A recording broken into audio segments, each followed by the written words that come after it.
اور ان کی ہمشیرہ محترمہ بھی. اس میں عمران خان گین کر رہا ہے, اس میں بین الاقوامی دباؤ تو ختم ہی ہو گیا. اکانومی اگرچہ ریوائیو ہونے میں وقت لے گی, کیونکہ صرف یہ ٹھیک ہے کہ $5 بلین کی برآمدات کم ہو گئیں اور سوائے آئل کے بل کے باقی اب خسارے کا کوئی خطرہ, خسارے والے پہلو پہ قابو پا لیا, لیکن اکانومی سلو ہوگی, جابس تو بھی پیدا نہیں ہوں گی, بالکل, اور مہنگائی بھی بڑھے گی جیسے اسٹیٹ بینک کے بالکل چیئرمین نے کہا. لیکن پاؤں زمین پر لگ گئے, جم گئے, آگے بڑھنے کے امکانات پیدا ہو گئے. سیکریفائس تو کرنا ہوگا قوم کو اور عام آدمی کو زیادہ کرنا ہوگا. اگر ڈاکومنٹ ہو جاتی ہے اکانومی تو یہ ایک لیپ, ایک بہت بڑی چھلانگ ہے بہتری کی طرف. عمران خان سٹیبل ہو رہا ہے, گین کر رہا ہے, باوجود اس کے کوئی بہت فہم نہیں ہے چیزوں کا, آگے چل کے تفصیل بیان کریں گے. وہ گین کر رہا ہے, پاکستان گین کر رہا ہے, بین الاقوامی دباؤ کم ہو رہا ہے, امریکہ کو حقائق کا ادراک ہو رہا ہے, جانا ہوگا. تو بہت عرص طویل عرصے کے بعد امید کی کرن نظر آئی. وہ تو ایک مصنوعی خوشحالی سی ہوتی بھی تھی ایک زمانے میں, لیکن قرضوں کا بوجھ اٹھا کے جس نے قوم کی کمر توڑ دیا ہے. لیکن اگر صحیح سمت میں اب سفر جاری رہا تو پاکستان چند برسوں میں ایک خوشحال ملک بننے کے راستے پہ گامزن ہو جائے گا. اس کی شرائط ہیں. اور عمران خان صاحب کی حکومت کو ہلالی صاحب یہ بھی ایڈوانٹیج ہے کیونکہ گزشتہ حکومتیں ہمیشہ اس بات کی کمپلین کرتی تھیں یا کہتی تھی کہ سول اور جو ہماری جو سیاسی اور عسکری قیادت ہے وہ ایک پیج پر نہیں ہے. تو یہ بھی وزیر اعظم عمران خان صاحب کو اس کا بھی ایڈوانٹیج حاصل ہے کہ ایک ماحول ان کے لیے بہتر بنا ہوا ہے. بٹ ہارون صاحب نے جس طرح سے کہا کہ افغان امن عمل میں جو پاکستان کا ایک کلیدی کردار رہا اور جو سینٹر سٹیج جس طرح سے ٹائمز آف انڈیا بھارت بھی اس چیز کو تسلیم کر رہا ہے, تو یہ پاکستان کے لیے ایک بہت ون ون پوزیشن نظر آ رہی ہے. دیکھیے, تو انڈیا کی پرابلم یہ ہے کہ ان کے ایکسپیکٹیشنز جو ہیں انڈیا کے لیے بہت ہائی ہیں اور پاکستان کے بارے میں بہت لو ہیں. تو ان کا یہ کس قسم کا ایڈجسٹمنٹ آنا تھا. میرے خیال میں ہمیں اس کو زیادہ فکر نہیں کرنی چاہیے, نہ ہمیں زیادہ خوش ہونا چاہیے. Fact of the matter is کہ افغانستان کا سلوشن بغیر پاکستان ہو نہیں سکتا, اور fact of the matter is کہ انڈیا جو ہے سڑتا اور جلتا رہے گا اور آئسولیٹ ہو گیا ہے خود. ہاں دیکھیے, پورے حسد کی آگ میں جلتا رہے. سب کانٹیننٹ کو آئسولیٹ کرنا مشکل ہے, مگر موڈی جو ہے مانے جو حرکتیں کر رہا ہے اس کی اکانومی بھی اب ختم ہو گئی ہے. آپ کو پتہ ہے انمپلائمنٹ ریٹ بڑھ گیا ہے 7%, فاسٹسٹ گروئنگ اکانومی سے اب وہ چین کے نیچے آ گیا ہے. 5% اس وقت گروتھ ہے. جو مسلمانوں کی اور منورٹیز کی حالت ہیں ہم جانتے ہیں, یہ ان پہ انشاءاللہ آپ دیکھیں گے موڈی کی بیڈ گورننس کا اس پہ نتیجہ آئے گا. میں جو زیادہ انٹرسٹڈ ہوں کہ بھائی ڈومیسٹک سچویشن میں, اور خاص طور ہمارے دوست ہارون صاحب کے جو ویوز ہیں اس پہ یہ مجھے انٹرسٹ کرتے ہیں. پتہ نہیں یہ ہر وقت فارن پالیسی کی طرف چلے جاتے ہیں, پتہ نہیں کیوں. آپ سے گائیڈنس اب آپ سے گائیڈنس لینے کے لیے صرف یہ کہنا چاہتا ہوں لاہور کے بارے میں. اب دیکھیے کتنے انٹرسٹنگ فیکٹس نکل آتے ہیں. آپ کو پتہ ہے کہ لاہور کا جو زمین ہے وہ بالکل فلیٹ ہے. اس کے معنی 1 فٹ کا ڈھلان ہے 7 کلومیٹر میں. تو اگر آپ 7 کلومیٹر جائیں گے تو آپ کا لیول 1 فٹ کم ہوگا, نمبر 1. دوسری چیز یہ ہے کہ ادھر پانی جو ہے وہ رکتا ہے, آپ کچھ نہیں کر سکتے. یہ جو بات کر رہے ہیں کہ یہ نالے, ہاں نالے آپ صاف رکھ سکتے ہیں, ڈرینز آپ صاف رکھتے ہیں, مگر آپ پانی ڈیلیوج پانی کا آپ روک نہیں سکتے. وہ ایک جیسے کہتے ہیں پونڈیج ایفیکٹ ہوگا. آپ یہ کر سکتے ہیں کہ ادھر کھڑے ہو سکتے ہیں یا گم بوٹس میں یا پراڈو میں, اور ریلیف ورک کو آپ کر سکتے ہیں. You understand, you can carry out relief work. مگر یہ کہنا کہ یہ اس کا مطلب ہے کہ ہر چیز برا ہے لاہور میں, اور یا خدا کے لیے کافی پیسے تم نے لاہور پہ خرچ ہو گئے, اور بھی جگہ ہیں ملکوں میں. لاہور کا ڈرینیج سسٹم, وہ کیا کہتے ہیں واٹر وین اٹ فالز, وہ کیا کہتے ہیں نا ایمنٹ شاور کے جو ہے کوئی بچت اس میں نہیں ہے. ہاں اس سے کوئی بچت نہیں ہے. نالے صاف رکھو اور ڈرین صاف رکھو, یس, مگر اس کے بعد جا کے ریلیف ورک کرو. اور آپ سمجھیں یہ کہ زمین ہی ایسا ہے ادھر کا کہ یہ ایسا نہیں ہو سکتا ہے کہ بارش آئے اور پتہ ہی نہیں چلے 5 منٹ بعد.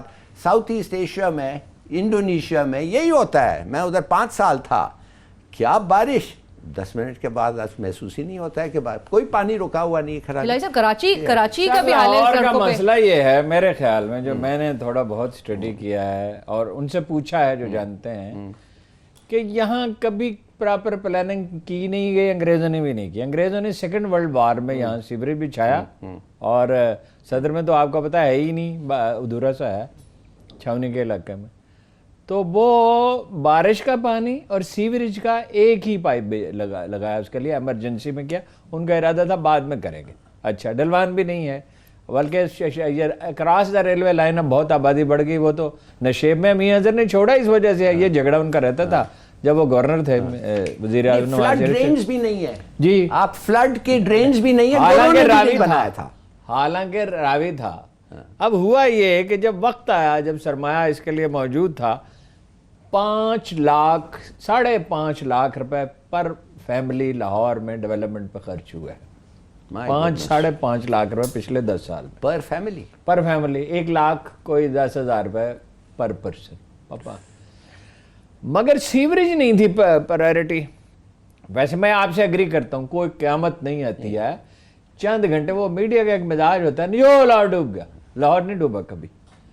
یعنی جب راوی کا پانی 51 میں لاہور میں داخل ہو گیا تھا, اور 73 میں جب اتنی تباہ کن بارشیں ہوئی تھی کہ اکثر مکانوں کی چھتیں جو ہیں وہ پانی ان میں سے رسنے لگا تھا, تب بھی لاہور برباد نہیں ہوا. لاہور کی زمین ایسی نہیں ہے جہاں مکان آسانی سے گر جائے. سڑک ڈرینز ہوتی. لاہور کے درختوں کی جڑیں گہری ہوتی ہیں اور زمین مضبوط ہے. 250 راوی. پھر انہوں نے شہباز شریف صاحب نے کہا, ان سے کہا گیا, جائکا نے ایک منصوبہ بنا کے دیا, مدد کرنے کے لیے تیار تھے, اور منصوبے بنے. شہباز شریف صاحب کہتے تھے 100 ارب روپے زمین میں دبا دوں. مطلب نظر آنے چاہیے, یا تالی بجے یا ووٹ بڑھے یا مالی فائدہ ہو. 3 چیزیں ہیں شہباز شریف صاحب کی پلاننگ میں, یا مالی فائدہ ہو, مالی فائدہ تو ہر حال میں ہونا چاہیے منصوبے میں, یا تالی بجے. اس دن چرچا ہوا کہ شہباز شریف صاحب نے کمال کر دیا, ووٹ بڑھیں. یہ ان کی لاہور ان کا سیاسی قلعہ تھا. میں نے عمران خان سے کئی بار کہا کہ ان کو شکست دینے کا ایک طریقہ لاہور میں ہرا دیا جائے, اور یہ ورکر کر سکتے ہیں تمہارے اگر گھر گھر جائیں. لیکن اس طرح کی ریاضت کے تو منصوب آدھے نہیں ہے نا, آسان راستہ تلاش کر. آپ کو پتا ہے یہ مگر کوئی نہیں. بوٹ نکالتا تھا جی, ویدر فورکاسٹ دیکھتے تھے, تو تالیاں پتا تھا کہ یہ بوٹ وہ پانی, اور تیاری نہیں کرتے جی. محکمہ موسمیات اب پاکستان کا, اب مجھے پتا نہیں, 5 سال پہلے 6 سال پہلے دنیا کے 8 بہترین محکمہ موسمیات میں ایک تھا. اور ہمارے حفیظ صاحب جو تھے, جو اس کے نگران تھے, تو وہ سیکٹری ہو جاتے تھے آسانی سے. انٹرنیشنل آرگنائزیشن جو ہے یہ محکمہ موسمیات والوں کی, اب آسانی سے معلوم کیا جا سکتا ہے. میرا خیال ہے کہ اگر کام شروع کریں تو ہر سال کچھ کام کریں بتدریج, اور پانی اس کا راوی کی طرف لے جائیں, بجائے اسے کہ ایک دن میں تباہی آئے اور مصیبت ہو, لوگ رو رہے. ایک دفعہ پینک بہت کرتے ہیں, اور میڈیا اس پینک کو بڑھاتا ہے. کراچی میں بھی بڑھاتا ہے. کراچی میں مصطفیٰ کمال ایک دفعہ روئی پڑا کہ یار پانی ابھی برسا ہے, ابھی چند گھنٹے تو دو, پانی چلا جائے گا سمندر میں, کوئی قیامت نہیں آ رہی. وہاں تو آپ کو خیر پتا ہے لیکن نالے صاف نہیں ہیں, تکلیف کا تو سامنا. یہاں نالے ہٹے ہوئے نہیں ہیں لاہور کے, چند نالے ہیں, پانی بہتا رہتا ہے, اور اس کو ٹھیک کیا جا سکتا ہے. ایک چیز کی کمی ہے, فلڈ کی ڈرینز. فلڈ کی ڈرینز نہیں, اگر وہ بن جائیں, کبھی بھی نہیں بنی نہیں, اگر وہ بن جائیں تو بہتر ہوگا. اس لیے اس وقت سڑکیں جو ہیں وہ ڈرینز بنے ہوئے. جی, سڑکوں کا نقصان بہت زیادہ ہوتا ہے, اس لیے کہ پانی زہر ہے سڑک کے لیے. جب پانی کھڑا رہتا ہے تو تار کول کو کوئی پروٹیکشن اس سے نہیں مل سکتی. بریک پہ جاتے ہیں جی.